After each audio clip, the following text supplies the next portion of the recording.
Well. Hello, and welcome to Odds on La Liga. It's match day one.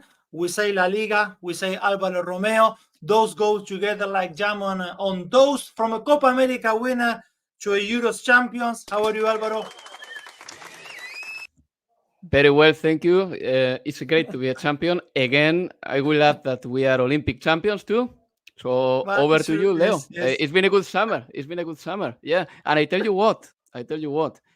From the Spanish squad that won the Euro, 17 players still playing La Liga plus Dani Olmo. And from the That's good. 24 that won the Olympics, 18 playing La Liga, which means that the average level of the league, thanks to these players, is going to be quite high. I'm pretty sure about that. It's very exciting. New arrivals like Mbappe, Julian Alvarez, of course, Dani Olmo, Yeah. Endrick, and no big players leaving, apart from a couple of footballers from Girona that look very interesting, but they weren't top players yet. We can say that most of La Liga teams have managed to keep their best footballers. Zubimendi, Nico Williams, and so on.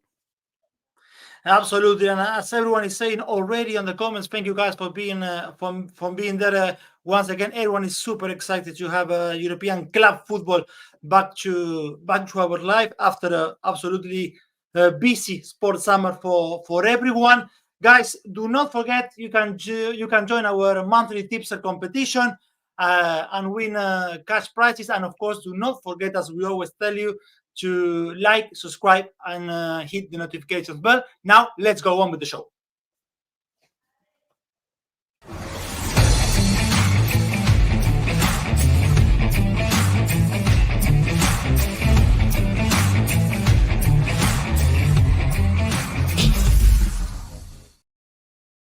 So, Alvaro, La Liga opener is on Friday. We have Athletic Bilbao Getafe. I guess you might be quite relieved to see that Iñaki Williams is staying, as you were saying in the introduction, and also wearing the number 10. Last season was one to remember with the Copa del Rey title, but this being the third year of Ernesto Valverde, what's the main challenge for Athletic? Is that to get to the top four, or the main target maybe should be the Europa League, because the final is going to be played in home soil, it's going to be played in San Mamés. Valverde has the winger Alvaro Jallo as a new face, but overall we are talking about the same squad for Athletic Bilbao, although Unai Simon, yeah, of course, he's still part of the squad, the European champion goalkeeper, but he's going to be out a few months because of wrist surgery. Getafe, on the other hand, is at the back of a very good season on their own terms too. They don't have Mason Greenwood anymore. He went to Olympique Marseille, so I guess the candles will be light for Borja Majoral. 15 goals last season, personal best for him.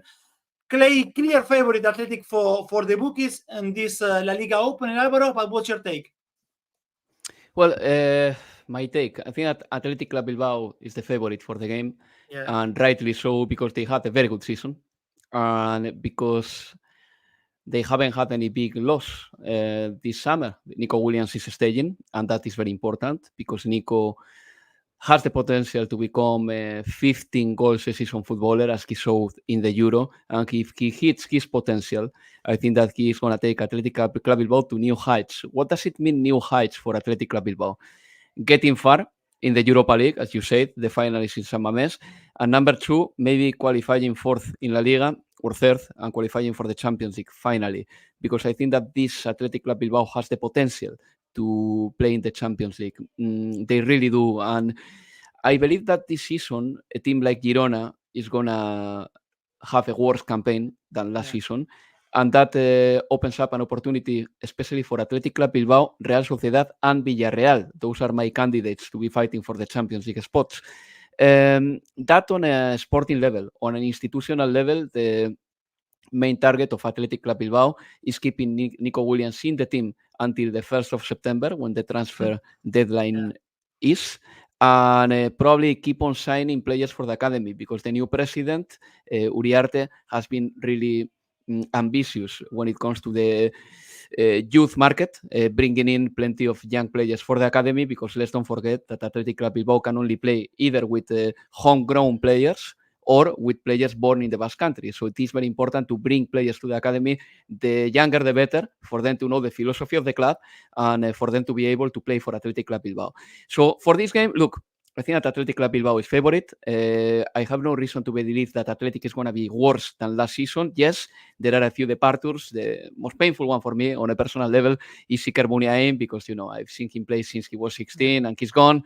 You mentioned Unai Simon being out until December. Yes, but the second choice goalkeeper, Julen Aguirrezabala, is a very good goalkeeper, Spanish under-21 international. He was the goalkeeper of Athletic Club Bilbao in the cup final. So I think that Athletic won't suffer too much from that.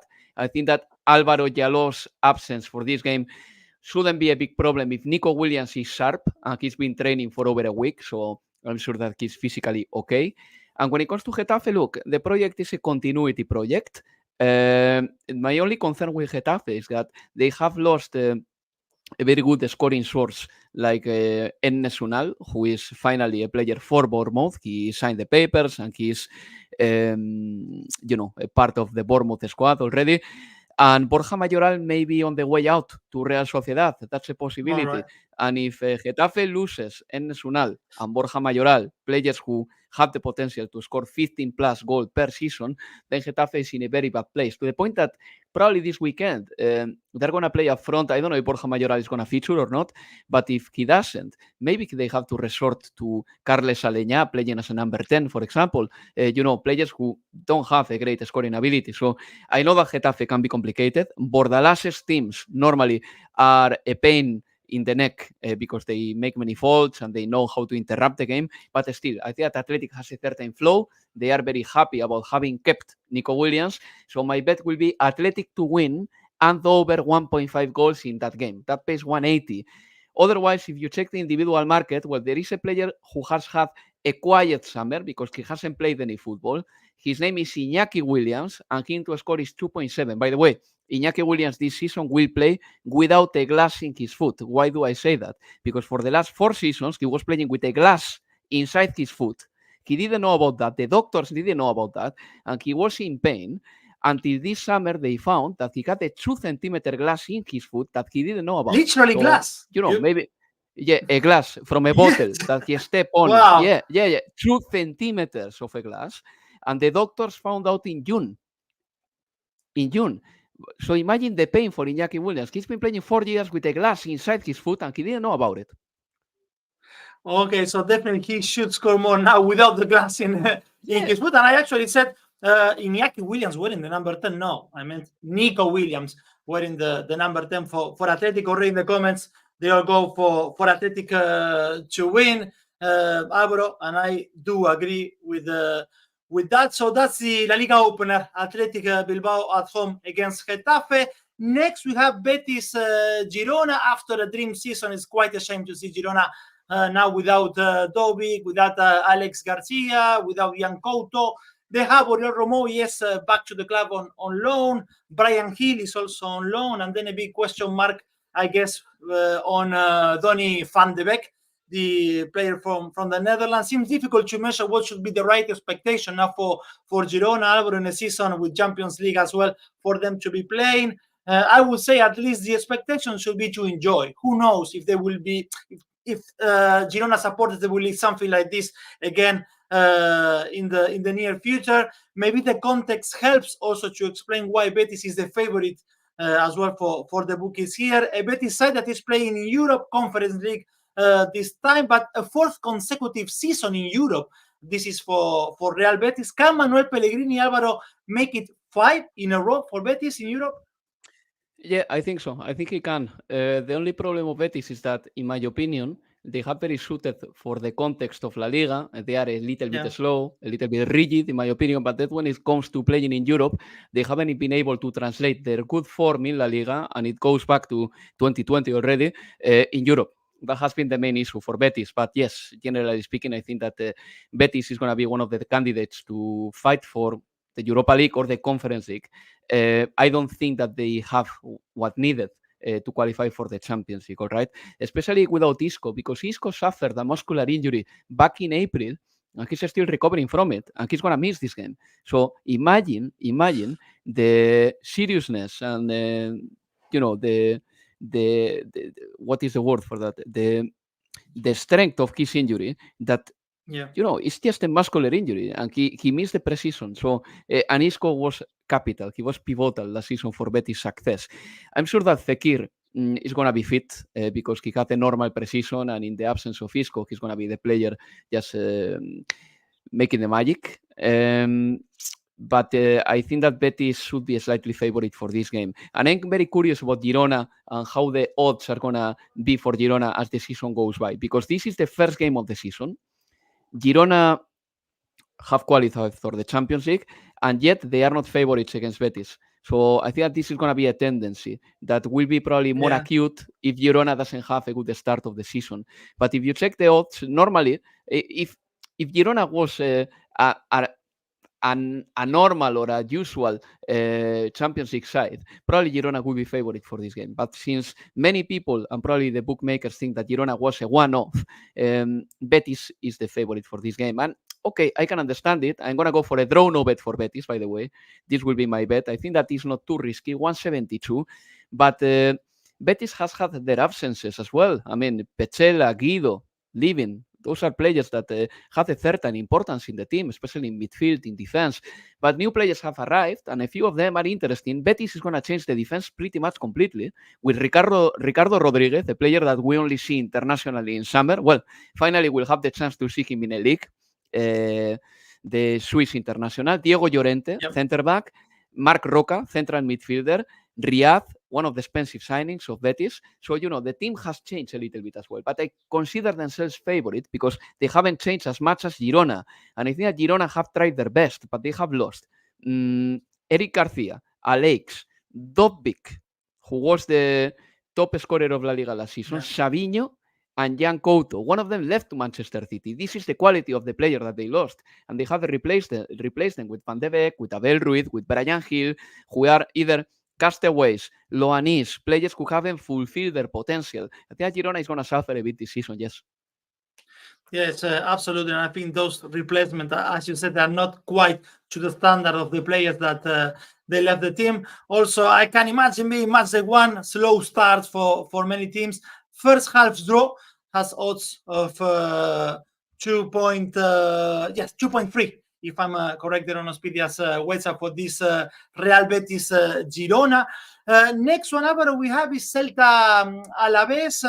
After replacing Rafa Benitez in March, Claudio Giraldi did his magic, Alvaro, last season because he won 5 of the last 10 fixtures to land Celta in the 13th place. If we look for new faces, we will see Borja Iglesias, but Celta was hit by the departure of Jürgen Strand Larsen, who scored 13 goals for them last season. The squad hasn't undergone major changes so far. Should they struggle again, or they have enough, do you think, to look further up the table? And for Alaves, the 2023-2024 season was a very good one for them with their 10th place finish. They won't have Samu Omorodion, but that shouldn't be a massive concern, I believe, because the best attribute, Alvaro, for Alaves has been their defensive solidity. That's why I'm a little bit surprised to see the odds so much in favor of Celta in this one.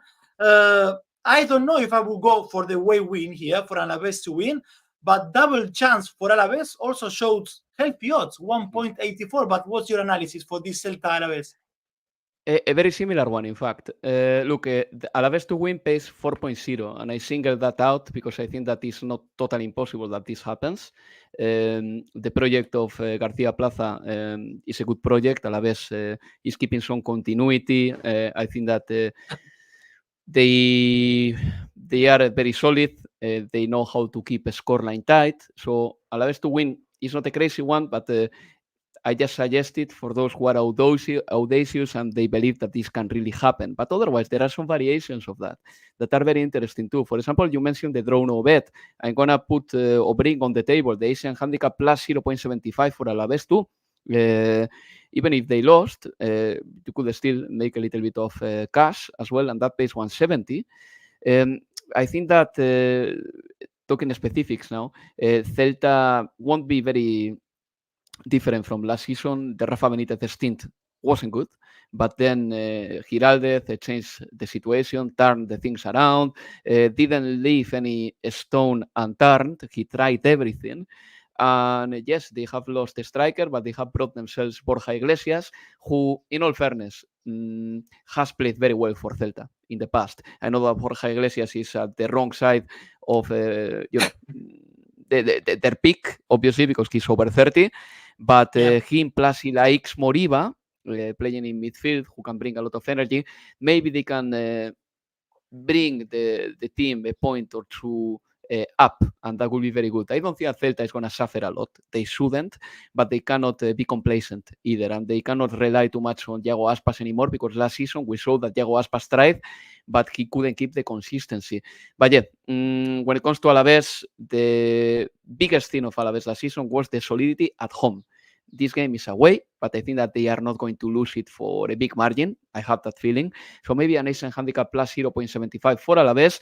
And I will say that losing Samu Omorodion is a bit of a pain, especially because they have replaced him with a striker who doesn't have a big pedigree, Asier Villalibre. He's been the sempiternal second choice number 9 for Athletic Club Bilbao, and he has never hit double figures in the top flight. So I think that they may suffer a little bit, but still, I trust Alaves to be very good in Mendizorroza and to stay in La Liga one more year. All right. So next, now we move on to Las Palmas Sevilla. Alvaro, if I ask you, what did you do on the 10th of February? Could you remember quickly or not? Not really. 10th of February. Are you gonna tell me? Are you gonna tell me that Las Palmas on the 10th of February was fighting for the Champions League or something like that? No, I was going to tell you that for sure Las Palmas supporters might remember what they have done on the 10th of February, because that was the last time Las Palmas won in La Liga. So they now have it was like 10 defeats and 4 the draws in the last 14 games of last season. They have now a new manager in Luis Carrion, who almost guided Oviedo to La Liga promotion. Sevilla, yes, cannot boost a better 2023-2024 for them, but I believe the expectations for sure are different for them. Would you trust Sevilla in their first outing of the season? Not at all, but I don't trust Sevilla for the season in general. I mean, I'm going to make one of my biggest statements. One of them is coming now. I don't know what on earth is Victor Horta doing. I mean, sporting director with no pedigree whatsoever, who has... how to put it, an erotic dream with the Premier League cast-offs, and he keeps on bringing them. I don't know. I don't know why Sevilla is resorting to Premier League failures that obviously make too much money, have too much salary expectations, and he keeps on bringing them. I just don't get it. And probably the ultimate example of that is 𝐿𝐭𝐴𝐻𝐿 y Iheanacho, which maybe he's a player who scores 10, 15 goals in La Liga, but this is not the Sevilla that we knew. The Sevilla that we knew was probably trying to fish out some players from the French market or the Russian market or the Greek market, 21, 22 years old striker, and just making sure that they got like a big money for that player on a hypothetical transfer. Right? That was Sevilla before. But Sevilla doesn't do these things anymore. 𝐿𝐿 y Iheanacho, I don't understand that. The only thing I like about Sevilla this season, or the only player that I think that is the kind of player that Sevilla could have appointed years ago, is Peque, who was one of the best players in the second division last year, and Sevilla got him for peanuts. I think that Horta is not my favorite person for that. Just sorry, can you hear me, guys? Yes. Sorry, I just got some audio mixed up here. What I was saying is that I don't trust Sevilla a lot. They have lost En-Nesyri as well, who was clearly their best footballer, and Las Palmas neither. I think that Carrion has a lot of work to do, because the tendency at the end of last season was very poor, with a team that didn't have any cutting edge, especially up front. And they have lost a few players. For example, Julián Araujo, who was good for them.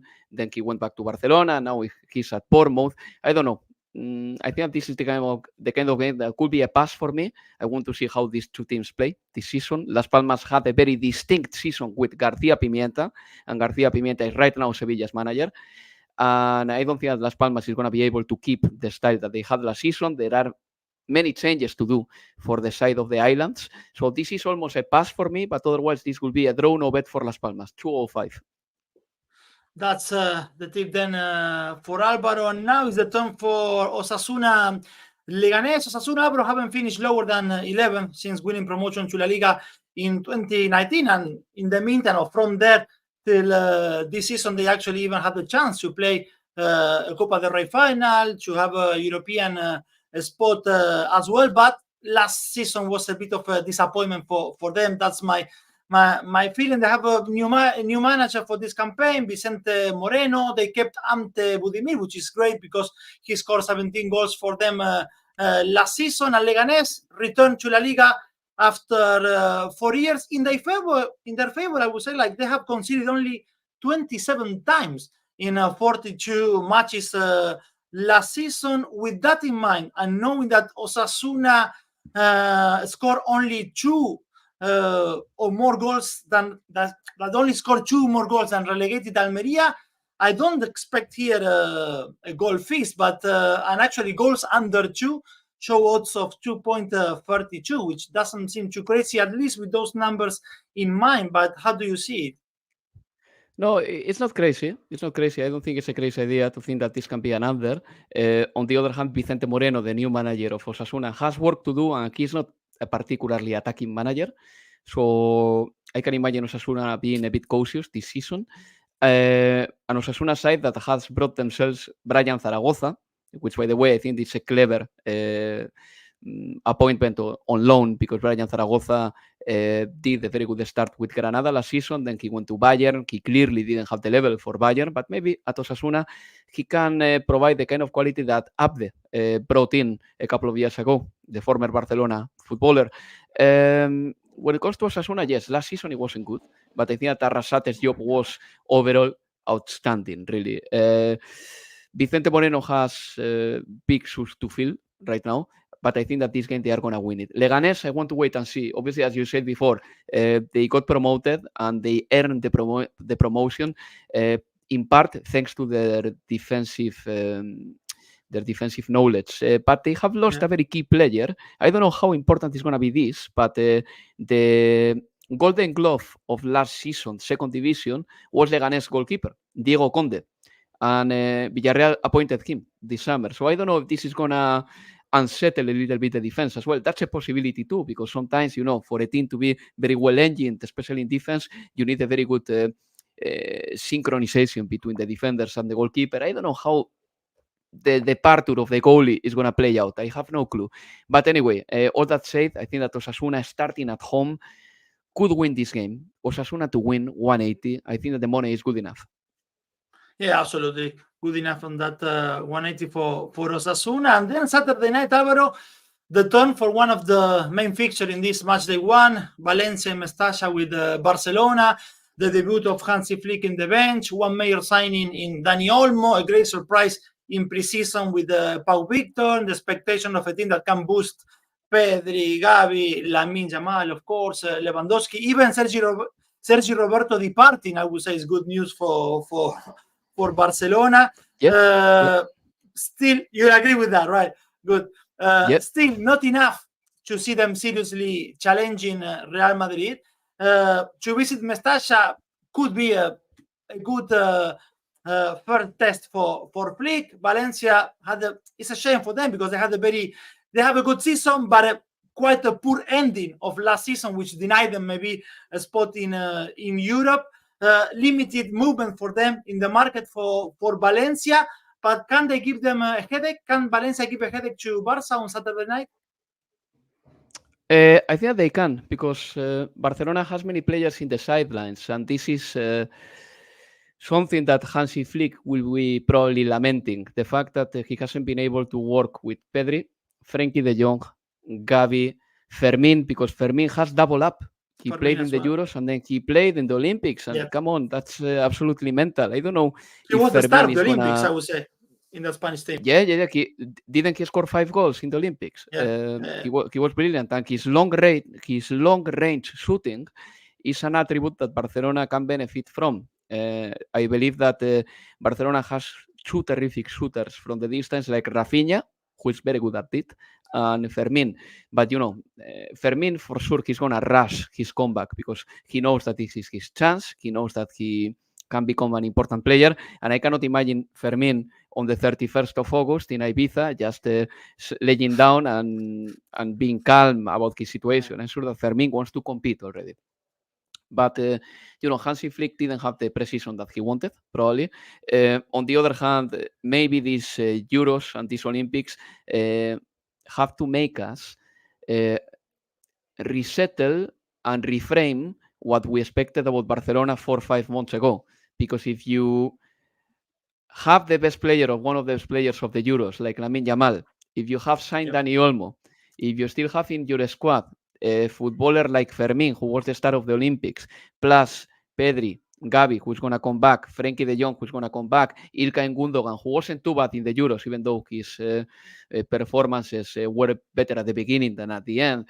Maybe Barcelona is not in such a bad place at the end of the day. I think that they got a good squad, not as good as Real Madrid, but still good enough at least to compete domestically.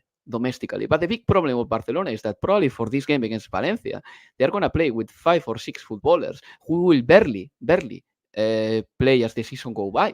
I'm talking about Pau Victor, who, by the way, had a terrific pre-season. You are right. Amazing. I'm talking about 𝐜𝐿𝐴𝐧𝐧𝐞𝐿, a holding midfielder, and many more. So, maybe the lineup that Hansi Flick puts at Mestalla is not the lineup that he would have wanted. All that said, I think Barcelona is going to score. And I do believe that Valencia at home, at the start of the season, having Rafa Mir, Hugo Duro, footballers who can make or can reach double figures in La Liga, I would say, they can score too. So both teams to score, 179 could be my favorite. And just a quick word on Valencia. Mamardashvili could leave if Liverpool makes an offer that satisfies Peter Lim. Mamardashvili is going to leave, and that will be difficult to replace for Valencia because the Georgian goalkeeper has been a terrific shot stopper for the team. Valencia is a team that doesn't invest money anymore. It's a real shame. They haven't invested a single penny this summer, and they keep on losing players. At least this summer, no one has made big offers for Valencia's footballers yet, but if Mamardashvili goes, I think that Valencia is gonna suffer a little bit because it's very difficult to find a goalkeeper of that quality. So both teams to score for Alvaro in Valencia, Barcelona, and also goals. Those looking at the goals market, goals over 2.5, it has also similar odds to those that Alvaro pointed for the both teams to score. Alvaro, Sunday is the turn for Real Sociedad, Rayo Vallecano. So far, La Real is without Lenormand, sold to Atletico Madrid, but they managed to keep Subimendi and Merino, at least by the time we are talking, they're still part of Real Sociedad squad. They brought in 𝐬𝐭𝐴𝐧𝐧𝐞𝐜 in midfield from RB Salzburg. But I was looking at some numbers from Real Sociedad last season, and they scored 10 goals less than Athletic Bilbao, 19 goals less than Atletico Madrid, 34 less goals than Girona, 28 less than Barcelona, 36 less than Real Madrid. And so far, Mikel Oyarzabal is currently looking still the most likely forward option for them. Can they afford Real Sociedad another season without maybe fixing that position? But at the same time, if Real Sociedad suffer in attack, what to say about Rayo Vallecano that scored only 29 goals all season last time around? Where do you find value in this Real Sociedad Rayo Vallecano? My value is in Real Sociedad winning. It pays 160. It's a bit low, so I'm going to keep that in mind, and I'm going to put it in an ACCA with some other results. Also, an Asian handicap -1 for Real Sociedad. That's my favorite, probably. It pays 209, and I am totally aware of what you say, Leo. Real Sociedad is a team that has to deal in tight margins. And we're talking about the 1-0 border, the 2-1 border. Normally, Real Sociedad doesn't score many goals. But last season, I think that they were basically paying for the fact that their bench was not good enough. I think Zakarian was never up for it. Maybe this season he can make it. Andrés Silva was injured for most of the season, and Andrés Silva was the man who was supposed to score those goals after having lost Sorloth. And, if you don't have players who can score, plus Barrenechea being so inconsistent, because he was very good during the Champions League group stage, but then in 2024 he was abysmal. But if you don't have players who can score, and if you don't score many goals, that obliges you to fight for every point a lot. They don't score goals easily. Therefore, the likes of Mikel Merino, Zubimendi, Brais Mendez, they have to push up, they have to take risks. I was checking the numbers of Mikel Merino on another conversation with an Arsenal podcaster, and he was telling me, Mikel Merino's passing accuracy is not too good. And I was telling him, yes, because at some point Real Sociedad couldn't score goals, and he got to take many responsibilities up front, take risks, play as a number 10 from the position of the number 8. And that is something that Imanol Alguacil, the manager, would have never wanted. I hope that this year Real Sociedad can find a number 9, and maybe Borja Mayoral is that man. Otherwise, my prediction for the season is that Mikel Oyarzabal is going to score 15 goals or more, because he suffered an injury in 2022. It took him like a year and a half to recover completely. I think that in the Euros he was in fact poor, but he scored the goal in the final. But I think that he has taken a lot of confidence from the Euro into the new season. So if Mikel Oyarzabal is going to be the penalty taker, which he's going to be, plus the number 9, I'm pretty sure that he's going to score 15 goals or more. Really, that will be one of my bets for the season, if those odds are already available. But for this game, as I said before, Asian handicap -1 for Real Sociedad, 209. Another signing that I like from Real Sociedad is 𝐬𝐭𝐭'𝐬. 𝐬𝐭𝐭𝐭'𝐬, Manchester City footballer. He's going to play a 𝐶INCHENKO role for Real Sociedad. He can be a left back, even though he doesn't like to be there. He can be a midfielder, and he can play as a winger. And when he plays as a winger, at least at under 21 level, he plays very well. I think that was a clever signing, because last season Real Sociedad were clearly missing quality on the left.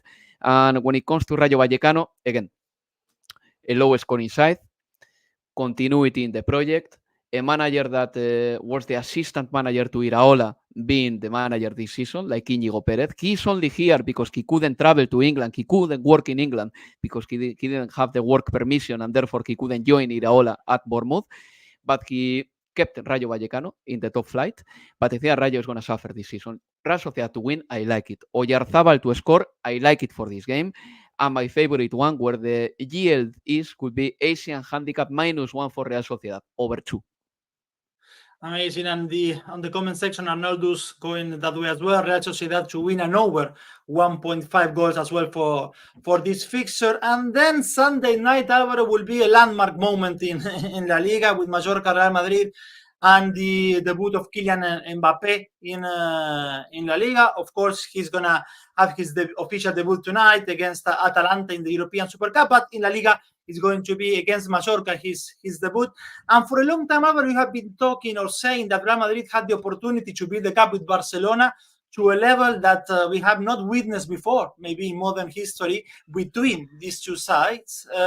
Has the summer changed a bit this view, or by the contrary, this has just augmented? That is my first question. And the second one will be if the Asian handicap market should be the one to look here in Mallorca, Real Madrid.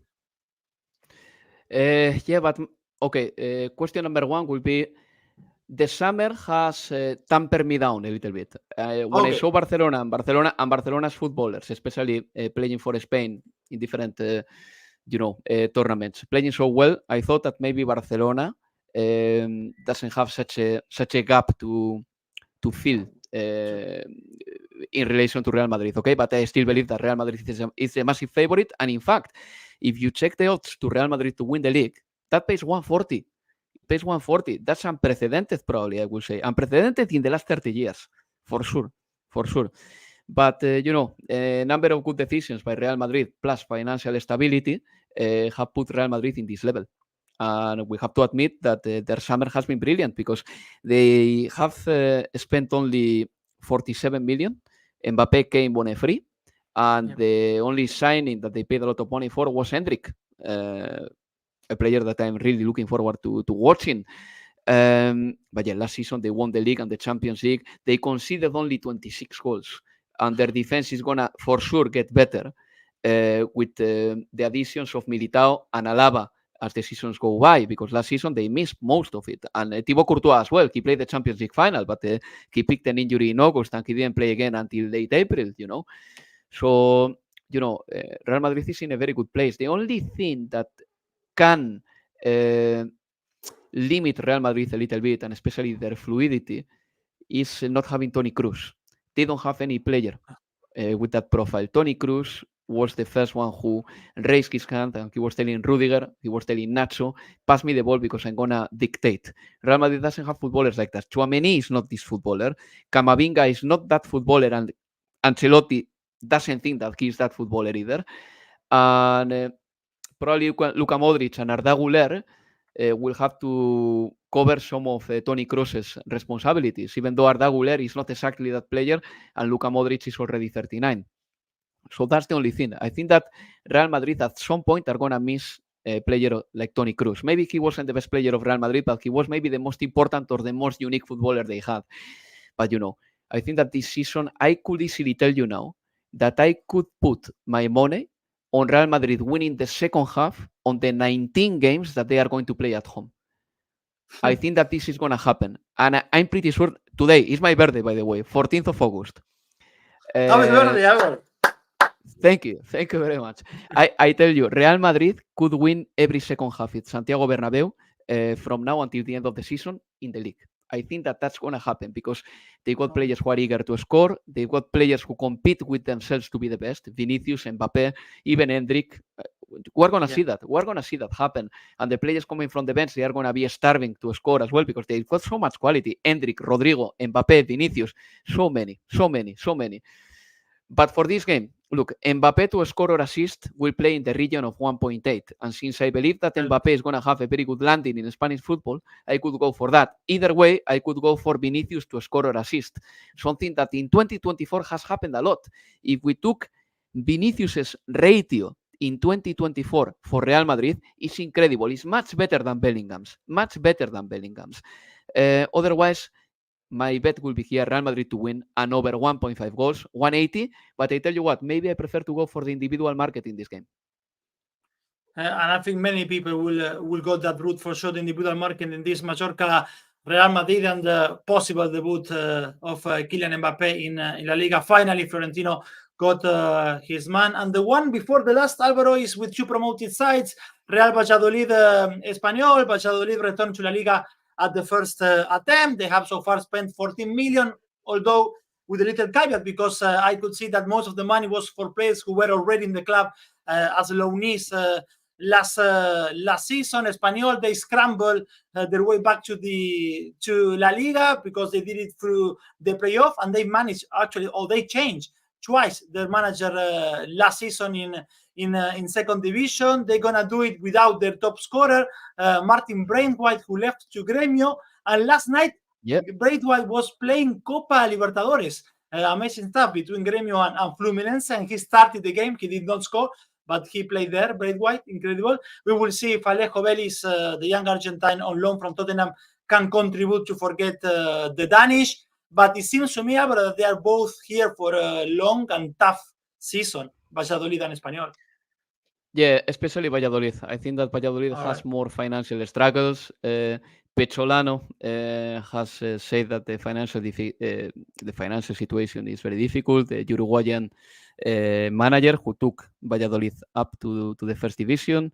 And, even though Valladolid earned direct promotion and Espanyol had to fight in the playoffs to be here, I think that Espanyol is better suited for La Liga than Valladolid because Espanyol, has a little bit more money. And my only concern is that they lost 𝐜𝐭𝐴𝐧𝐧𝐞𝐿 2 years ago. He went to Real Madrid. Now he is no longer playing in La Liga. And they lost Martin Braithwaite, the top scorer of the second division, this summer.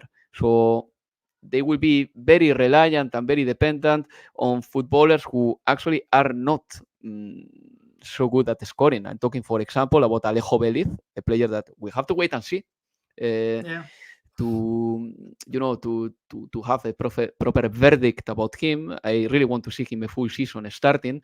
And Puado, a footballer that I really like, former Spanish under-21 footballer, but still not a high scoring forward. So maybe that's the biggest problem of Espanyol. I wouldn't be surprised if they bring a striker before the transfer deadline, because Espanyol, I believe that they can do it. But this game for me is a pass. Really, it's a pass. Otherwise, I could go for a draw no bet for Espanyol, because I believe that the money is decent, 225, and it's not such a crazy thing to go for. But still, as I said before, it's a bit of a pass for me, because it's very common in La Liga that the newly promoted sides play cautious football, with a few exceptions, like for example Levante a few years ago, or Almeria last season. And Almeria, look at them, they were one of the worst sides in the top 5 leagues. But I think that Valladolid, Espanyol, Leganes, and Alaves, even Osasuna, they are going to be rather defensive. So for this game, an under 2.5 would make sense, but I think that the money is not good enough either. All this to say that probably this game for me is a pass. Okay, then the last one, Alvaro, to analyze is Villarreal Atletico Madrid, one of the, I'd say, must-watch game. I mean, it should be very interesting one. Last season was the first time in a full season with Diego Simeone that Atletico Madrid finished outside of the first three in La Liga table. But then when I look at the possible starting 11 and I see Oblak, Molina, Lenormand, Jimenez, Lino, De Paul, Coque, Llorente, Griezmann, Julian, and Sordo, well, that does not sound too bad to correct what happened last season. Although when we look at the away numbers, they lost 8 games away from the Wanda Metropolitano, which seems quite a lot for Atletico, and they're going to visit Villarreal, which we spoke very fondly about them at the beginning. You mentioned them as a candidate to fight for Champions League spot, if I didn't hear incorrectly, Alvaro, at the beginning, but they're going to be without Sordo. Villarreal, yes. So this should be a very interesting one, and high odds on both sides. I expect goals at least in here, but what's your view? Yeah, both teams to score 164 is one of my picks. Over 2.5 goals, 175. Over 3 goals, 228. I could happily take the 3 of them, depending on how optimistic I feel. I will go maybe for over 3 goals, really, best 228, but I think that goals will happen. Look, when it comes to, very quickly, okay, let's just start with the home side, and then we'll talk about Atletico, because for me, Atletico has been one of the surprises of the market, all right? But Villarreal, I still believe that they will try to sign a striker. I'm talking about the number 9, not about the forward, because they got themselves 𝐬𝐭𝐴 Pérez for the ridiculous amount of 4 million a couple of days ago. 𝐬𝐭𝐴 Pérez had a release clause of 4 million, and he moved from Betis to Villarreal. So at Sevilla, they are fuming about the move, but Villarreal could offer 𝐬𝐴 more money, and they've been clever to bring a good player. But 𝐬𝐴 Pérez is not going to change Villarreal, because 𝐬𝐴 is a similar footballer to Gerard Moreno. So I think that Villarreal still needs a number 9, and they can go for a number 9. Why I'm saying this? Because they have cashed a lot of money on sales, but a lot of money. I think that in total they have gotten themselves around 70 million. 70 million, so they still have that money, and they've got a manager like Marcelino who improved the team a lot last season. Villarreal had Setien at the beginning of last season, then they went for another manager, the team was in shambles, they appointed Marcelino after he got that terrible time at Marseille, and Marcelino changed the team completely, and Villarreal was one of the good teams of the second half of La Liga last season, and I think that they are going to carry that form into this season. So yeah, that's why they are one of the candidates for me to fight for the Champions League spots. Right. Whereas Atletico de Madrid, look, they have done something that I wasn't expecting. They went in the market with ambition, and they got themselves footballer of real quality. Sorloth is going to offer the physicality in the box. Julian Alvarez is on a league on his own. For me, he's the best possible addition for La Liga. Then we are talking about the potential arrival of Conor Gallagher, who is not a player that we really love, but in Simeone's mindset, he can be that footballer who brings the legs that one day 𝐿𝐭𝐭𝐝 or Saúl had. Yeah. in Simeone's mind, Gallagher is that footballer. And Simeone talked very clearly to Gil Marín, Atletico de Madrid CEO, in summer, and he told him, look, if we want to compete, we need fresh legs, because Atletico de Madrid has a rather old squad, and we need the players who actually give us an extra boost and an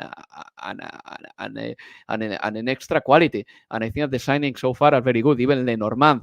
The only question I've got is whether Atletico de Madrid is going to believe that they can actually try to win the league or not, or if they will be complacent being third in La Liga. I don't think so, really. With the likes of Griezmann, Sorloth, Julián Álvarez, 𝐿𝐭𝐤𝐿, Lenormand, Oblak, and many more, I think that you have to try to aim 85 points.